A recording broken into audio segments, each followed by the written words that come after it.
You're listening to Docs Outside the Box, episode 48. Welcome to Docs Outside the Box podcast. This is your official show, looking inside the minds of cutting-edge and innovative doctors. Think you'll find these stories in any medical textbook? Sorry. You're getting real life insight from men and women pushing the envelope beyond medicine. Ordinary doctors doing extraordinary things. Let's start now with your host, Dr. Nee Darko.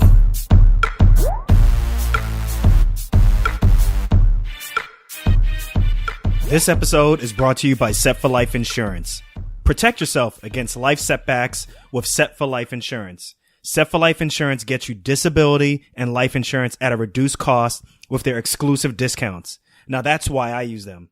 Visit www.setforlifeinsurance.com and tell them Dr. Darko sent you.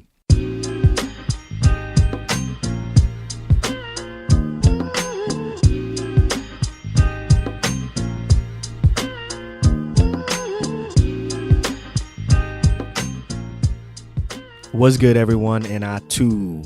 This is Dr. Nee Darko here with another episode of Docs Outside the Box. A couple of firsts on this episode is one, I'm not recording this in the United States. I am across the Atlantic Ocean in a country called Ghana, in a capital city called Accra, in a small portion of Accra called Osu. And Atu, which I said earlier, is Ga for welcome. Now, Ga, which is spelled G-A, is the language spoken by the Ga people, spelled the same way. And that's the side of the family that belongs to my father's side of the family. And we're here for a family event. And right now, the internet access is really spotty. And I decided to, since I'm still jet lagged, to go ahead and bust out a couple of episodes before the morning comes so that I can probably catch some sleep. And then my whole sleep, yeah, you know how this works. So on this episode, I'm going to feature not a physician, but actually one of my closest friends, and his name is Kwesi Asamoah. I recently got a chance to spend some time with him because I was out in Los Angeles interviewing a guest, and you have to stay tuned to find out who that guest is going to be. This guest works in Hollywood and is doing big things, but I needed a place to stay, and Kwesi came through and let me stay with him, and he helped me with a lot of things, obviously with a place to stay. But he also helped me with equipment checks, helped me kind of take some of my equipment and interview this guest. And he also came with me to the meetup that happened late on a Saturday evening when I was there at this restaurant called Worst Kush. And by the way, the first meetup for Docs Outside the Box was a success. Thank you all for those who came. It was the bomb. Go and visit Docs Outside the Box Nation to learn. That's the Facebook group to learn more about what we did. I put some pictures up on there, and I'm definitely thinking that I'm going to do it again. Not sure when, but when it does, you guys will definitely know when it's going to go down. But I decided to interview Kwesi because, you know, he's in essence living outside the box right now. Now, he's trained as an engineer as well as an architect, and you're going to learn more about him in the show. But very briefly, I interviewed him because he recently, in essence, just chucked the deuces to the employed life and was like, I'm out. I'm going to take advantage of this gig economy, and he has not looked back. He's a big time traveler. He's enjoying his life living outside the box, and being an independent contractor has been very, very good to him. And I wanted to get his perspective and kind of get the story of why he decided to leave being employed and kind of embrace working for himself, and kind of talk and elicit from him just a lot of the things that you all are feeling right now. And in essence, just get from you all the sense that, listen, you know, what you feel in terms of wanting to work for yourself or have the autonomy or, you know, the pride of having your own business name as a physician is something that is not just unique to us physicians. It's something that we all, whether we're physicians, whether we're architects, whether we're engineers, whatever you're doing, that is something that we all, in essence, strive for. So we kind of have fun on this episode. We kicked it. You get to learn a lot about our relationship. As you can tell, probably we're a lot closer than just friends. I consider Kwesi a brother. He was in my wedding party. We met about 20 years ago. And at college, he was obviously he's an engineer. I was pre-med, and we were on the track team, and the rest is history. So I'm not going to make this intro too long because I think the episode, in essence, speaks for itself. Here are the things that I want you to grab from this interview. I want you to get what pushed him into leaving his employed position and going into the independent contracting field. He's got a really, really good quote from a coworker that finally gave him the confidence to embrace life as an independent contractor. And then you're going to hear about why and how we bonded over beer pong.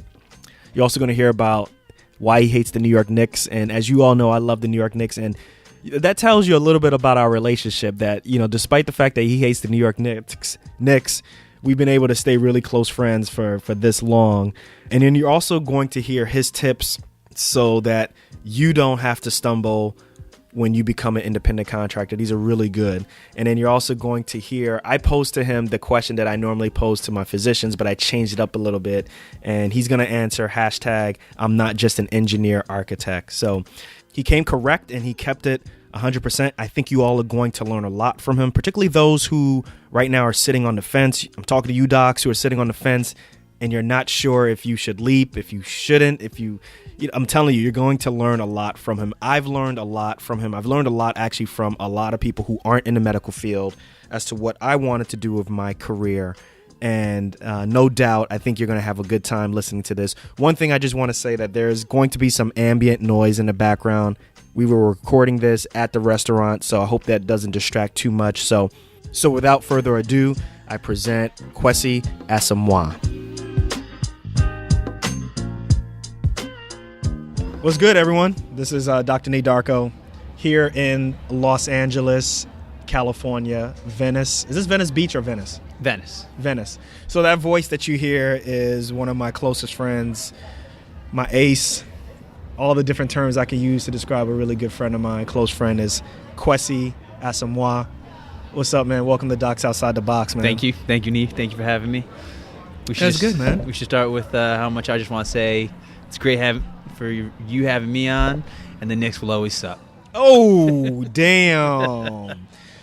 So everybody listening, me and Kwesi are avid NBA fans. We both grew up in the New York, New Jersey, Connecticut area. And for some reason, he fell astray. And he's a Miami Heat fan. I can't understand why. Nope. Sound like a bandwagon jumper. Man. Nope. Just always hated the Knicks. Always hated the Knicks. You know. I mean, I'm not sure why we stayed friends, but because deep down in your heart, you knew that Patrick Ewing was the most overrated player. All right. So listen, I'm gonna edit that out. All right. I'm gonna edit that out. Just keep it in. Let's just move. Let's move on. Let's move on. All right. Let's move on. So we are here, content, man. It's all content. We are here at a restaurant that I can't name. What's the name of this restaurant, man? It's called. I call it Wurstküche. I think it's pronounced Wurstküche. It's German. And we eating here. We having our first meetup with Docs Outside the Box. Just want to meet up with some of the fans, some of the audience members who listen to the show in the California, Los Angeles area.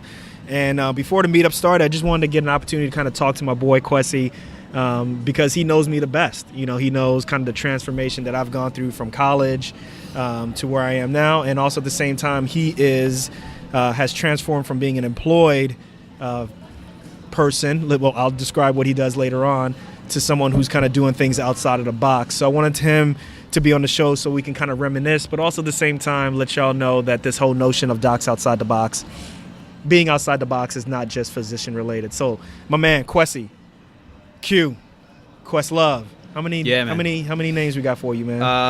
Everything. Quest, K-Dub. You just made that up. Yeah. But listen, let's take it way back, man. Where did we first meet, man?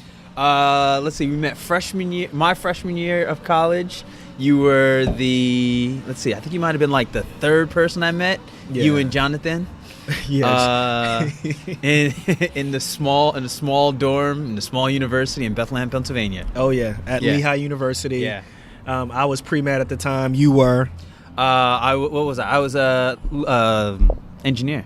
Yeah, you Yeah. were engineering and stuff. Yep. And we just kind of clicked. You were a track runner, right? You were hurdles. Yep. I was on a track team also. I started out, my freshman year was a little rough, so I did fall track, and then I had to take some time away so that I could get my 1.52 GPA up. Oh, yeah, I forgot about that.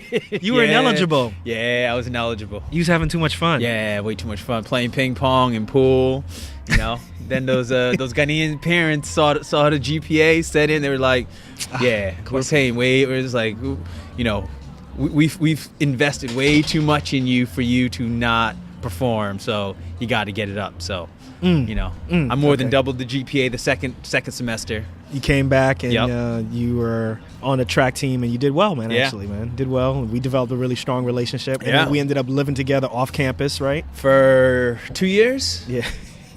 For 2 years we lived together. I was doing grad school for 2 Yeah. years, and you were finishing up your undergrad, and Yep. let's just say it was really Yep. interesting. Yeah, saw a lot, heard a lot. Yeah, it's all G-rated on this show. yeah. Either way, I'm going to edit it out, Yeah, right? it was good. I mean, And as the audience knows, I never edit anything Yeah, out, I but know. it's just a recurring joke. I think the good thing is we learn how to play off each other well. We learn each other's strengths and weaknesses, and I don't know. Oh yeah, became, like know, when you shot me in the leg. It was it's incidental. It was a BB gun. It was by accident. I still got a scar on my leg from that. Hey, you shot first of all. That's what. Is that what happened? Yeah. Yes. Yes. From distance. All right, so basically, someone had a BB gun. It was boring. It had to be like a Thursday night or Wednesday night or something. I don't think your audience wants to relive gunplay at this moment. Long story short, Yeah. I ended up in the hospital. Yeah. And there was some hurt feelings for a little bit. I think Yeah. we kind of went fist to fist for a little bit, right? Yeah, there was some yelling, lots of yelling going on. It was actually, speaking of, bringing it back to the NBA, Lakers were playing the Spurs in the NBA playoffs. And You I think remember that? Yeah, and remember because we were sitting in the ER, and we were cracking jokes while that was on TV. While blood was dripping from my legs. Yeah, I remember While that. a nurse came over and was like, "This is an emergency room. People are here for stuff. Like, you gotta, you can't be cracking jokes and laughing like this." And we were like, "Sorry." While blood was dripping down my leg. Yeah. Well. Yeah. Flesh Yeah. wound. So we move on. Let's move on. So, okay, after we lived together, I went off to med school, right? And Yep. you had an additional 2 years, was it, that you had to finish up? Yeah. After you left, I think it was either 1 or 2 years. Oh, 1 year, yeah. Yeah. So then once you graduated with a degree, what, in engineering? Yep. I got a dual degree in Bachelor of Arts in Architecture and Bachelor of Science in Mechanical Engineering. Okay. And then from there, what'd you do after that, man? From there, I moved to Los Angeles, go to UCLA, got my master's in architecture. Why architecture? I mean, I thought you was doing engineering. What's I was explain that connection? kind of realized so when you get an engineering degree, for the most part, it's it's a final degree. So you can go on, you can do you can pretty much do a lot of the things that you want to do, work for most companies. A Bachelor of Arts degree, in architecture at least, it's not a professional degree, so oftentimes you have to continue on and get a master's degree in order if you want to get, like, let's say, your license. So I thought of that, and I was like, you know what, this of the 2 degrees is the one that's really not finished. So decided to get my master's in architecture. Cool. So this was out in UCLA. Yep. I remember I came to your graduation. I was really Yep. proud of you and stuff. Thank you. Yeah. Your hair wasn't combed during that time. I still remember that, man. Yeah, man. You living out in LA, you embraced that Los Angeles culture. Like that was you. You know what I'm saying? Like you was in what do you call that? The warm suits or whatever, the wetsuits and stuff. You was surfing and all that. Yeah. And that was like the first time I found out how cold the goddamn Pacific Ocean is, man. Damn. Yeah. Everyone thinks it's like, oh yeah, it's gonna be like Bermuda. It's gonna be like 80 degrees. No. Son. Nah. You get in water. The warmest it gets is like 65.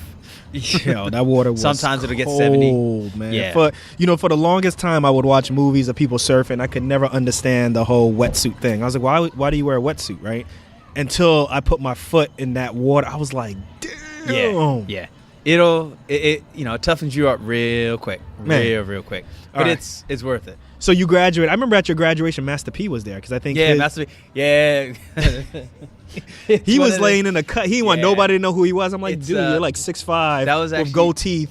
and gold chains. Like, how is nobody gonna notice you? Yeah. Can I get an autograph, by the way? You know. My mother also, you know, as I said, Ghanaian parents. So my mother, who I didn't realize watched Dancing with the Stars, was like pointed out. She's like, "Yo, that's Master P." And I looked and I was like, "How do you know who Master P is?" She's like, "I watched Dancing with the Stars." And I was like, "Oh, that's right."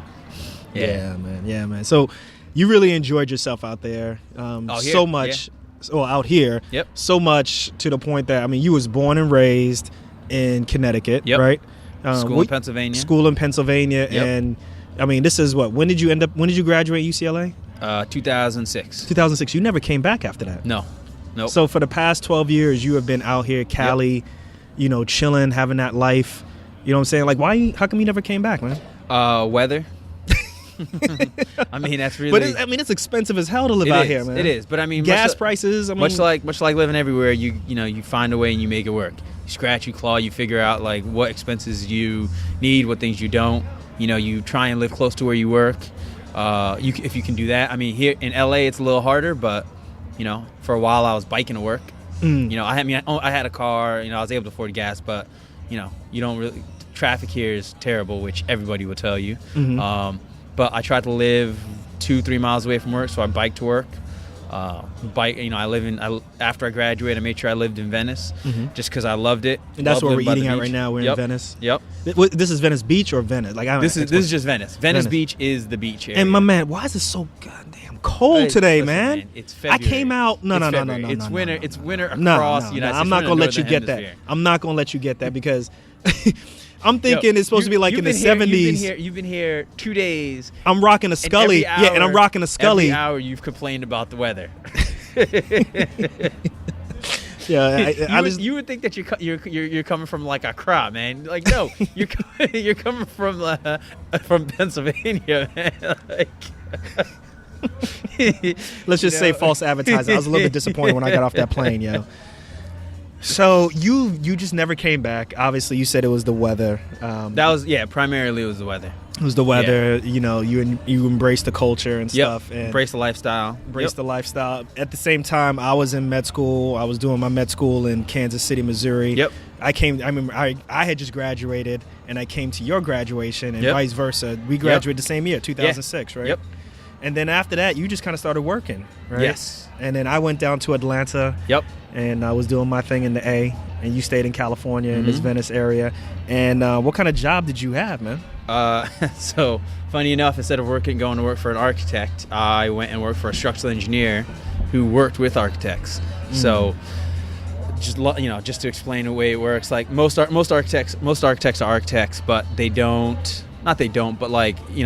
separate out like how a building is assembled. So like they'll pass off the mechanical, which is like your heating, air condition, the plumbing to someone else, and the structural engineering, basically the bones of a building. So I went to work for an engineer who, that's what he did. He put together the bones of the building.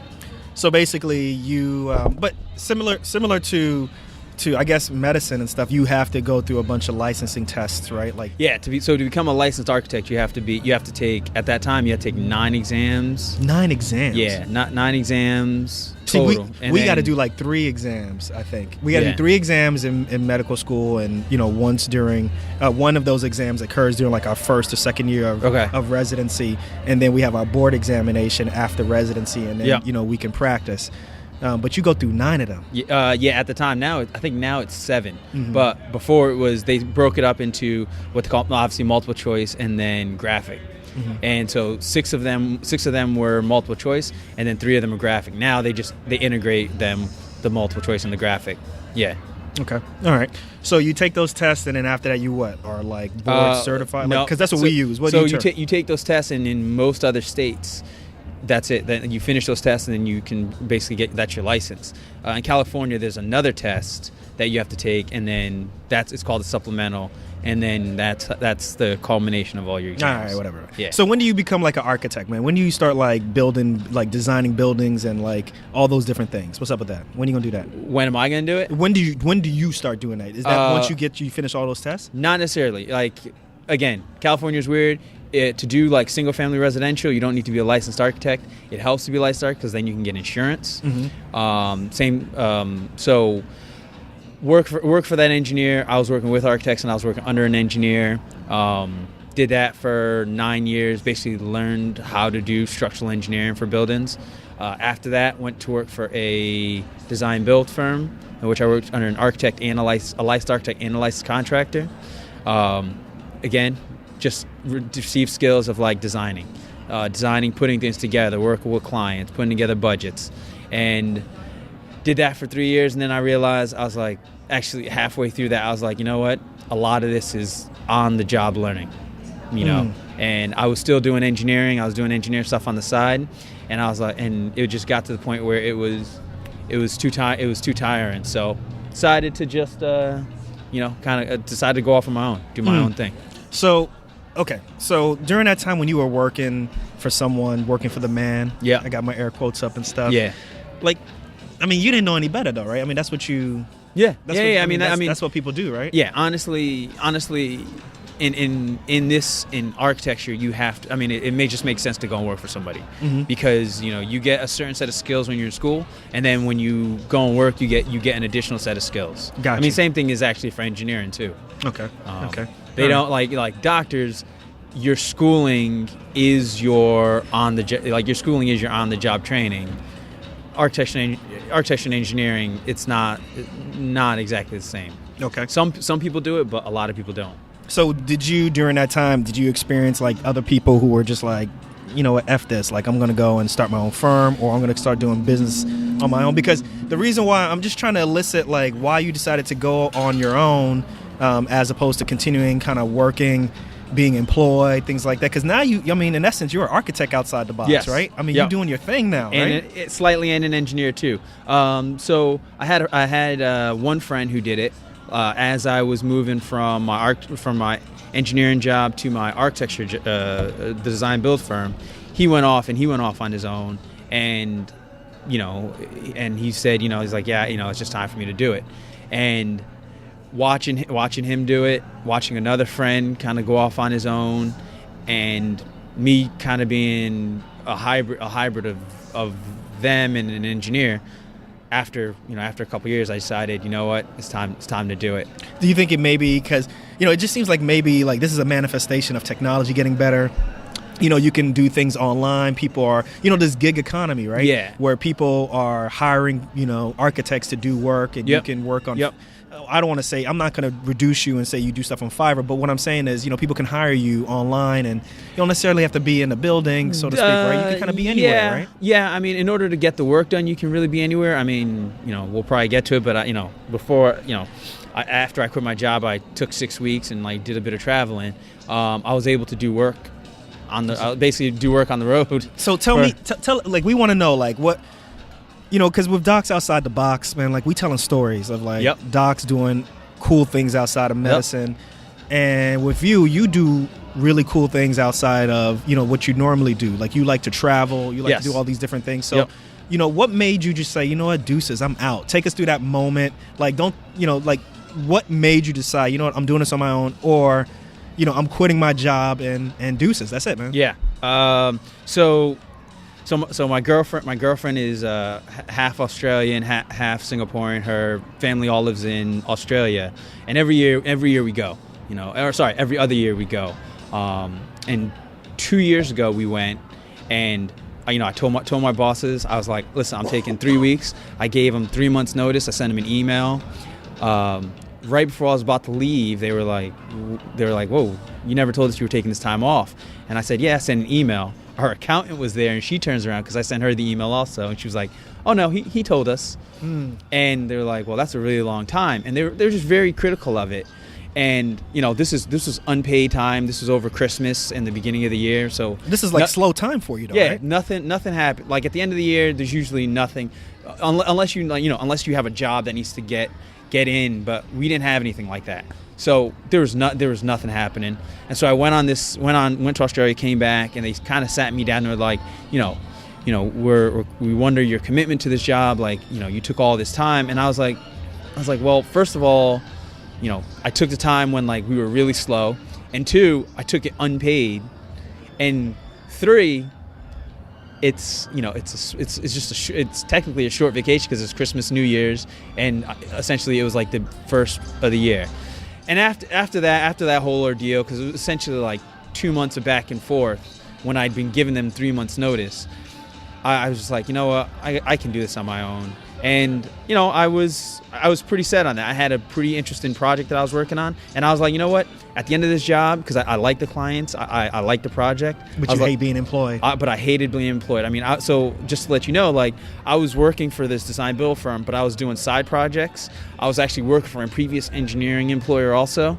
And so, I mean, my day was up at 6:30, at work at 7:30, work till 4:30 or 5, home by like 5:30, usually take a nap until 6:30, up and doing work until 1, 2 in the morning, and then back to sleep.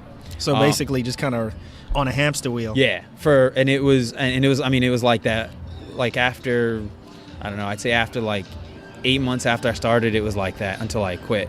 So then after you quit, man, what was the first thing you did, man? You went on a big trip, right? So decision to quit occurred. I mean, it just basically was like, okay, I'm gonna quit. The project hadn't broken ground yet, and I was like, I'm just gonna stick with this until it did. Architecture and construction slow. Things took a while.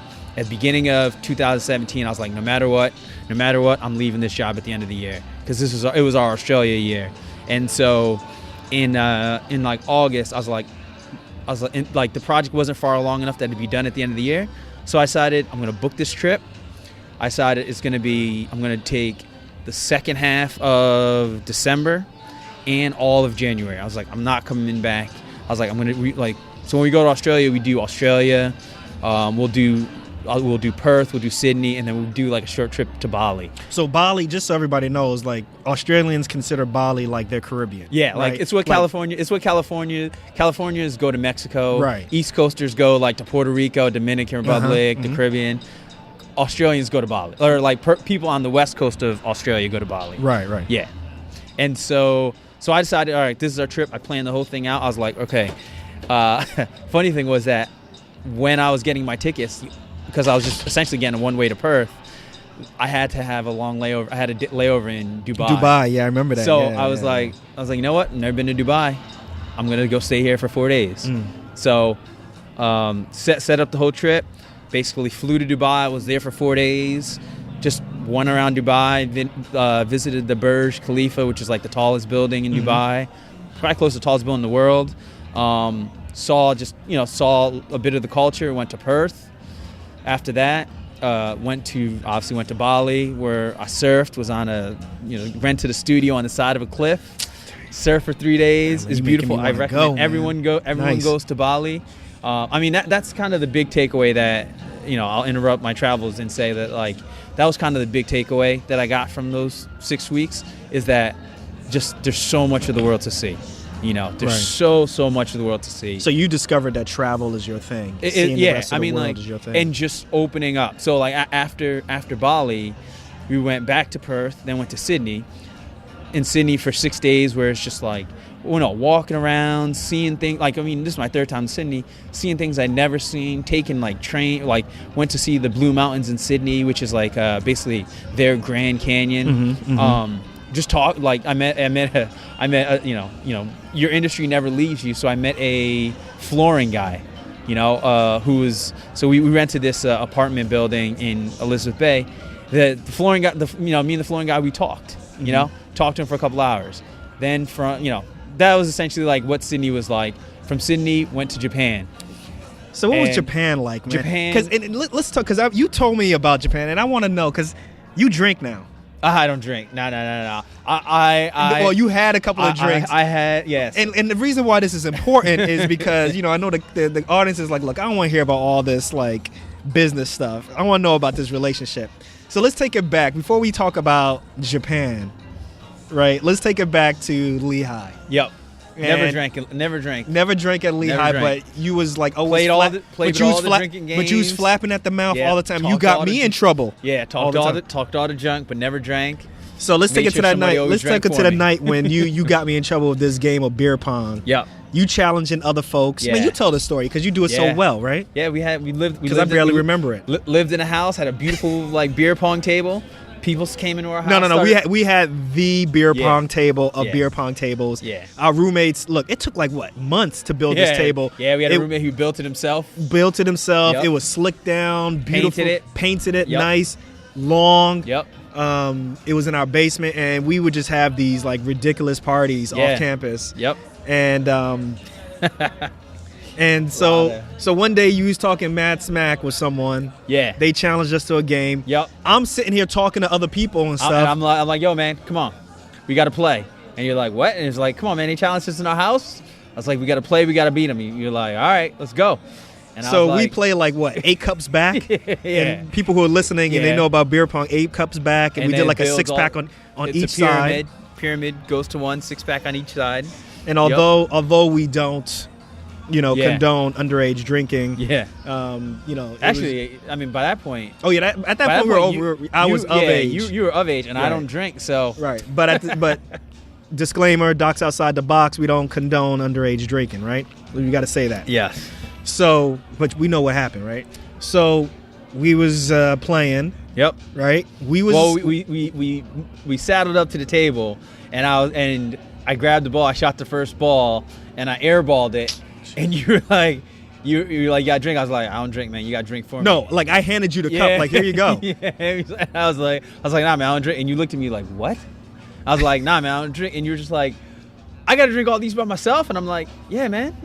And you were just like, let's just like say the biggest sigh of like disappointment. It was let's like, just say it was a rough night. Disappointment and slight fear. Yeah, I finished that night. It wasn't as bad as. Well, it was bad, but it wasn't that bad. Yes. So we fast forward to Japan now because you don't really drink at all. Actually, you did drink. I don't drink. I did not drink at all. So you ended up in Japan. You ended up going to where? Sapporo. Yeah. So we spent most of our time in Tokyo, but there's a gorgeous temple designed by this architect Tadao Ando, Buddha temple. I'll show you pictures in Sapporo. So we went up there, and we flew up there on a Thursday night. It was snowing, like a foot of snow.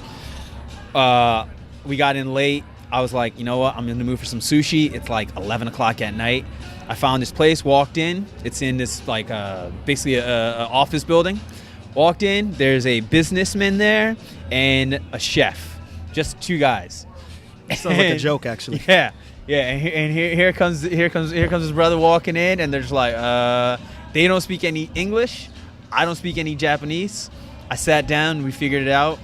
The businessman offered me some, like, actually the chef was like, yo, do you want, he goes, beer? And I was like, yes. And he gives me a beer. I sit down. I take a sip. But wait, hold on a second. Like, dude, you went your entire life without drink. Like, but why at this moment the guy just says beer and that's it? Because I was just like, you know what, I'm going to do. Because one of the things I decided to do in Japan was that I am going to try every food. I'm going to try whatever food is offered to me.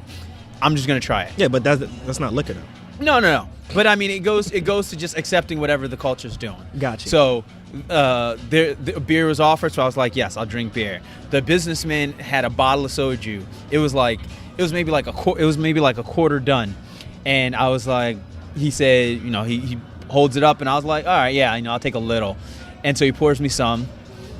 And then I finished that, and it was hard to finish. It was terrible. And then I look away, and as I'm looking back, he's filling it up again. We did that for 2 hours. I probably had like 5-6 glasses of soju, and by that point I was like, I can't drink anymore. And that was my night. It was fun. We were communicating via Google Translate, which.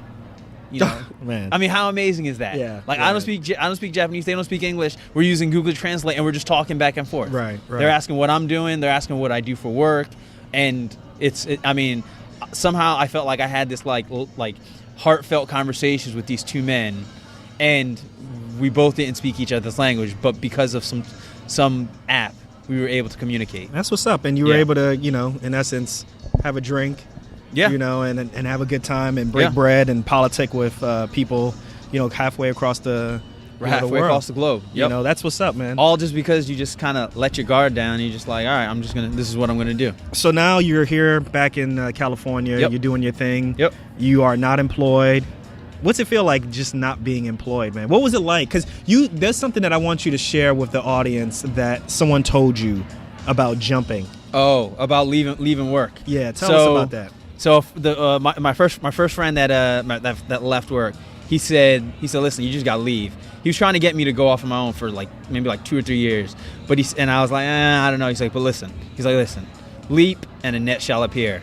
He got it from somewhere. I like that, but I took that with me for the moment I decided, I'm going to do this a year and a half ago.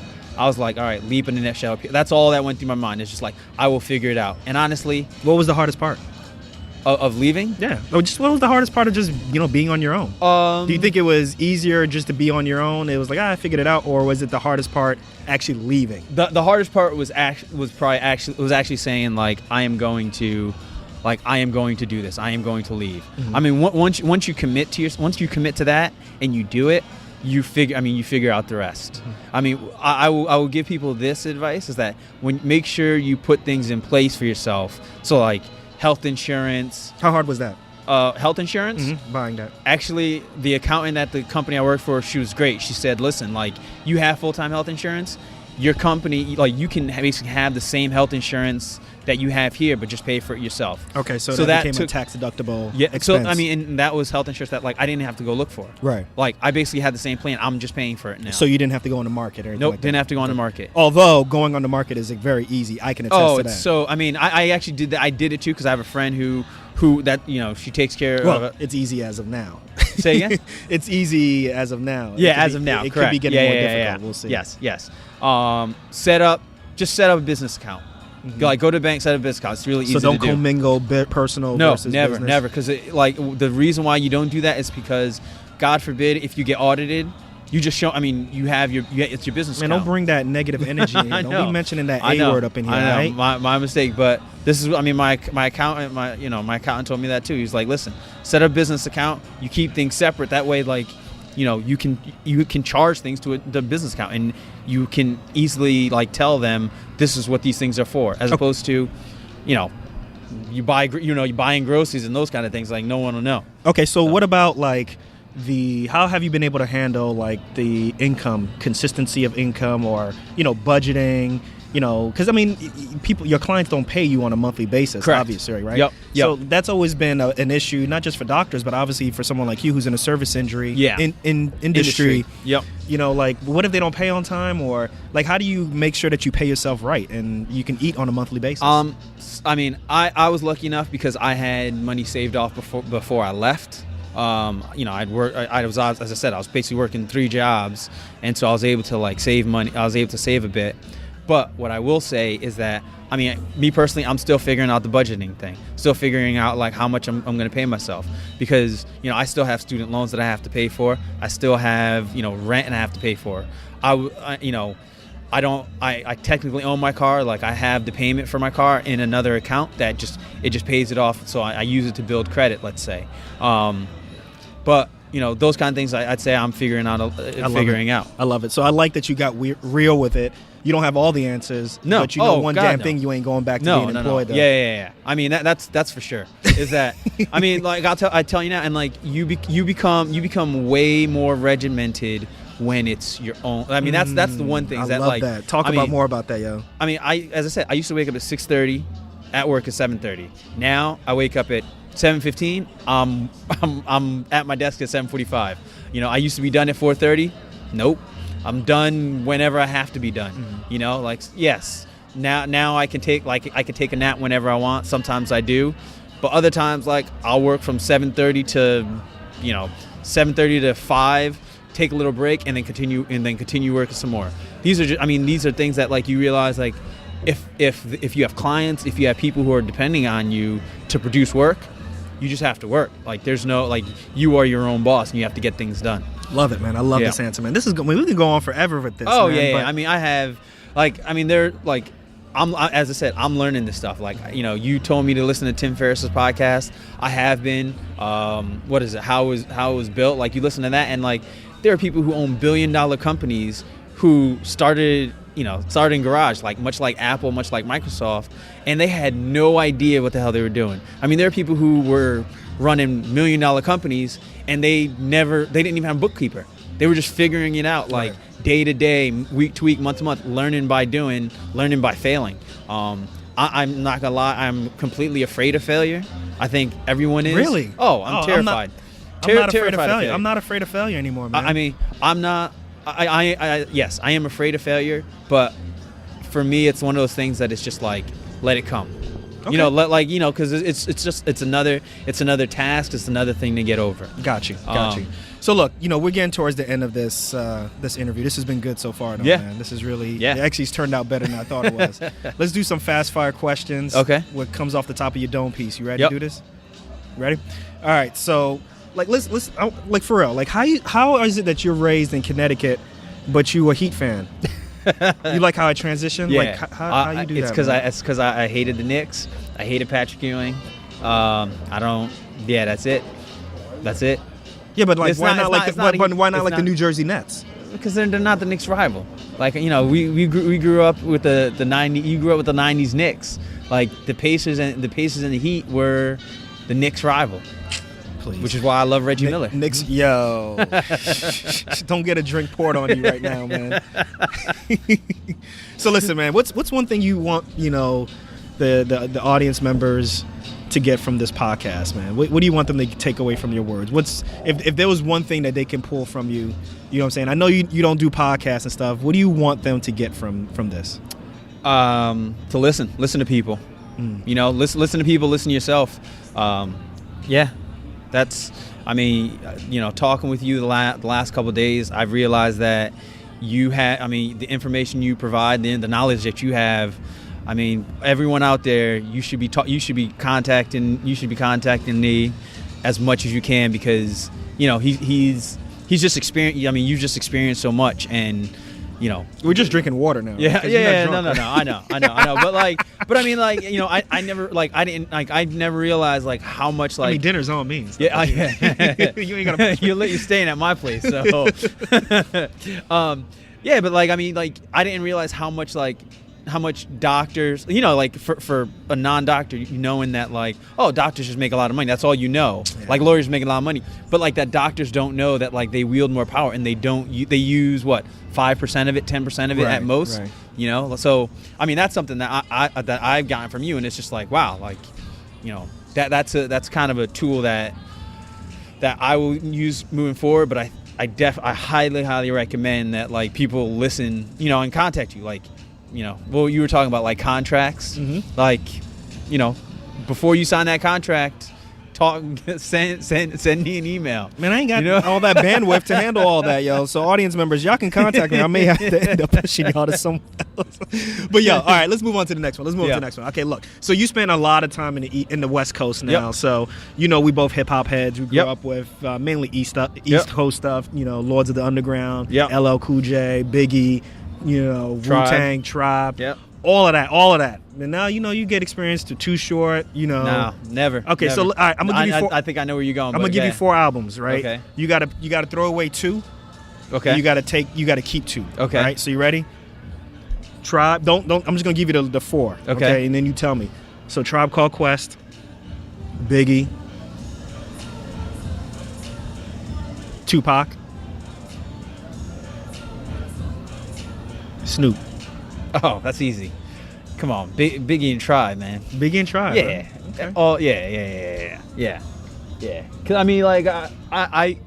I have what, 5, 6 Tribe albums. I don't even know how many there are. Man, you streaming? Why are you lying? And now you streaming? I'm streaming. Midnight you got Marauders. this collection. You be blowing it off and put on the record play. Shut your Midnight. please. I mean, Midnight Marauders is a great album. Oh, it is, man. It is, man. It is. It's just, nah. So what do you think about the current? Because we both love the NBA now. Yeah. Who's your team to watch? What do you? I mean, obviously you're not a Heat fan anymore because I know you bandwagon. They suck. So listen, who do you like watching right now? I'll tell you. If you're a true NBA fan, this is a great time to be a fan of the NBA. I watch you and I. Let's just say we have the NBA TV package, right? And Two separate logins. Two separate logins. Yeah, yeah, absolutely. Two separate ones. And so I try and watch as much as I can. I will say watching Philadelphia play is lots of fun, much like watching Golden State when they first started was great. And other teams like the Bucks, it's okay. And then obviously just sometimes watching the possible train wreck in Cleveland. Even though LeBron, I love watching LeBron play. Yeah, man, he's amazing to watch, man. Yeah, he could take any team and at least get them to the, East Coast or Eastern Conference Finals. I think, man. Yeah, he's a once in a generation type player. Transformational as well as transcendent. So I definitely agree with you there. So look, man. I normally ask my guests, because they're mainly physicians, I'm not just a doc, and it's a way for you to kind of answer something else. So I present to you Kwesi Asamoah. I'm not just an architect, Well, it would be, I'm not just an architect / engineer. Oh, excuse me. No. I always have, for some reason, it's a weird duality that I'm personally fighting. Man, answer the question. Let's see. I'm not just an architect. I'd say I'm a human. Okay. Just because humans learn. I love learning, like I'm learning to play the piano. I want to learn how to be a woodworker. I want to, And you travel, and I can tell whenever you travel, and you've always traveled. Yeah. You always like to basically, immerse yourself into that culture, and it's almost like you feel, there's no different races. It's just you want to feel a part of the human race. So yes. I think that's what's up, man. I like that answer, man. Yeah. Yo, Kwesi, this has been fun. Thank you for letting me stay at your crib. You know what I'm saying, for a little bit. Thanks for putting up with my new dog. It's all good. Yo, your dog is sweet, man.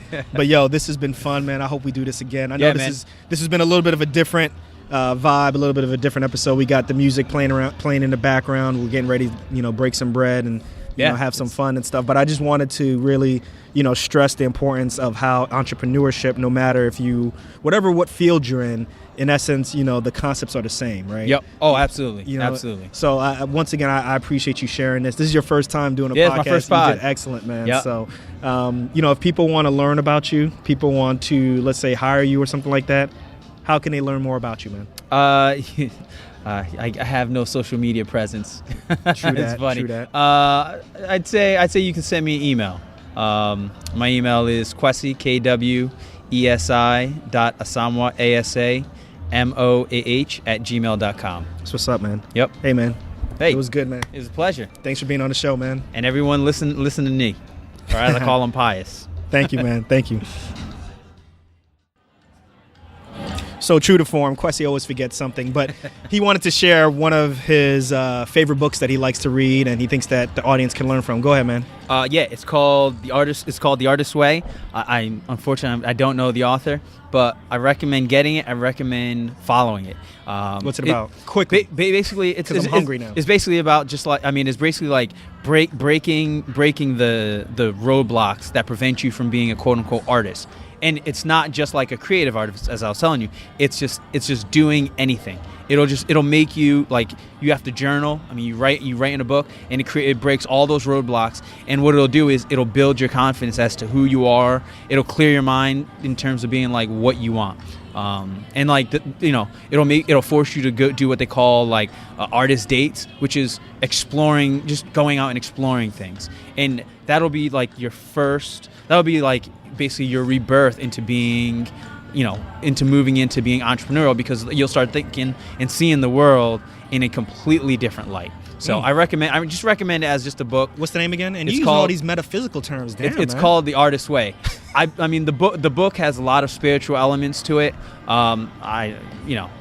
Whether or not you are a religious person or spiritual, it's still, you can give or take that. But I recommend reading the book and following it. Thanks for sharing, man. Yeah, you're welcome. Another thanks to Kwesi Asamoah for keeping it real, keeping 100 on the show. Had a really good time interviewing him. If you all want to contact Kwesi, you can reach him at Kwesi, that's KWESI.ASAMOAH @gmail.com.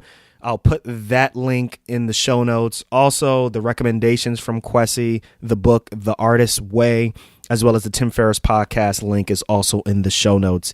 I'm really interested to find out what you all think about the show, what you thought about this episode. Remember, you can always engage with me with the Docs Outside the Box Nation Facebook page. Just log on to DOTB048.mp3 and you'll be able to get into the Facebook group and you'll be able to share what your thoughts were on the show. So look, I'm going to catch you all on the next episode. But before I jet, remember one thing. We only got one life. Let's make it count and live outside the box. Peace.